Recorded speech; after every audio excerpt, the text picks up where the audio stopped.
Isa sa mga nakikita rin ditong solusyon ay dapat na ang mga kabataan natin ay naggagabayan. Hindi lamang ng kanilang mga magulang kung hindi sa kanila mismong pag-aaralan. Minsan na po natin nakita, mismo ang ibang mga guro ay lumalabag sa ganitong klase ng moralidad. Sila minsan ay nagtuturo sa kanilang mga estudyante kung paano maging walang modo. Ano ho ang sentimiento ng kaguruhan, ng mga kapwa ninyo guro?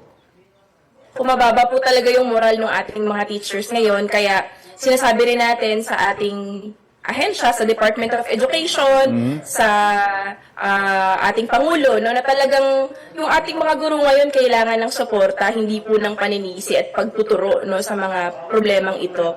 Marami hong sakripisyo yung ating mga teachers para magpatuloy sa araw-araw dahil nga doon sa overwork, tapos kakapos sa sahod. Pero pinagpapatuloy po yan sa gitna po nito. Kaya kailangan ho namin ngayon ng motibasyon at hindi po... Kayo po ba may panawagan kay Secretary Angara ng DepEd?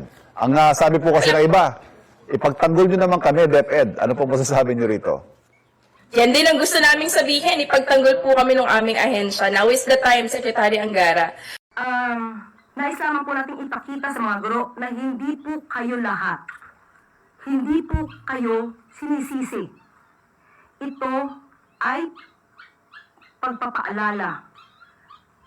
At sa mga ganito po, kung meron po kayo nakikita mga inyong mga kasamahan na maaaring lumalabag sa alintuntunin para sa mas magandang pagtuturo sa ating mga kabataan, ay kayo na po rin ang tumulong sa ating pamahalaan. At ito rin po ay makakatulong sa ating mga kabataan.